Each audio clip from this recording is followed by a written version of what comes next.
Assalamualaikum warahmatullahi wabarakatuh. Izin Mbak, izin memperkenalkan diri Taruna Muda Andia Udistana, Prodi TMP1A NIT 213071. Sini saya akan menjelaskan tentang bab 1 yaitu gabungan sistem persinyalan. Dalam gangguan sistem persinyalan ada beberapa subbab yang akan dibahas, antara lain yang pertama, sistem persinyalan itu sendiri. Sistem persinyalan adalah suatu sistem sarana untuk menjaga keselamatan dan mengatur operasi kereta api yang efisien dan efektif dengan jalan membagi ruang dan waktu. Kemudian yang kedua, terdapat gangguan atau kegagalan sinyal. Terganggunya sistem kerja persinyalan, baik sebagian atau keseluruhan, baik di lintas ataupun di stasiun. Kemudian yang ketiga ialah macam dan jenis gangguan kegagalan. Hubungan blok telegraf, hubungan blok elektromekanik, kemudian hubungan blok otomatik. Yang keempat adalah indikasi gangguan atau kegagalan. Sinyal beraspek merah karena beberapa sebab.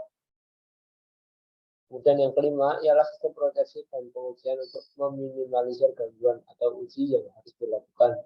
Kemudian yang keenam adalah syarat yang harus dipenuhi terhadap perubahan operasi kereta untuk mengatasi gangguan. Yang pertama, sistem persinyalan. Sistem persinyalan, persyaratan umum sistem persinyalan meliputi yang pertama adalah syarat utama ialah asas keselamatan yang berfungsi untuk mencegah para penumpang maupun masinis ataupun petugas lainnya dari kecelakaan. Kemudian yang kedua harus mempunyai keandalan tinggi dan tidak meragukan.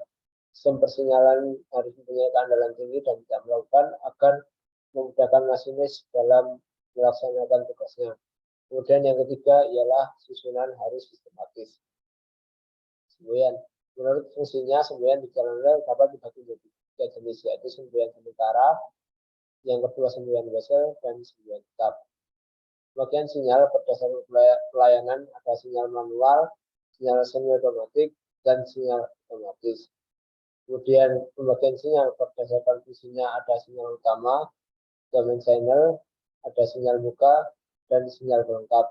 Kemudian pembagian sinyal berdasarkan pelayanan, kemudian macam-macam marka. 1. Marka ujung kolateral. Yang kedua, marka batas berhenti kereta api. Yang ketiga, marka batas berhenti kereta rel. Yang keempat, marka batas langsir. Kemudian macam dan jenis gangguan atau kegagalan sinyal. Yang pertama itu ada hubungan blok telegraf. Yang kedua, hubungan blok elektromekanik. Yang ketiga, otomatik. Yang keempat, sinyal blok dan operasi tanpa blok. Indikasi gangguan atau kegagalan. Yang pertama, rute belum termasuk terbentuk atau khusus untuk sinyal masuk dan sinyal keluar. Yang kedua ialah di letak bloknya, yaitu di belakang sinyal utama yang bersangkutan terhubung IKA atau bakal pelanting. Yang ketiga adalah gangguan persinyalan.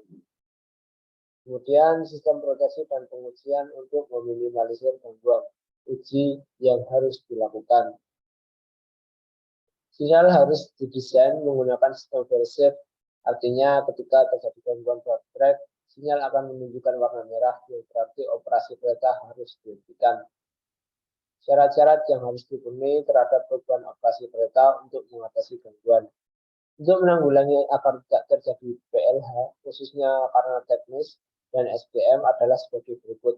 Yang pertama ialah meningkatkan keandalan sarana dan prasarana, yaitu harus selalu layak untuk dioperasikan atau dipergunakan.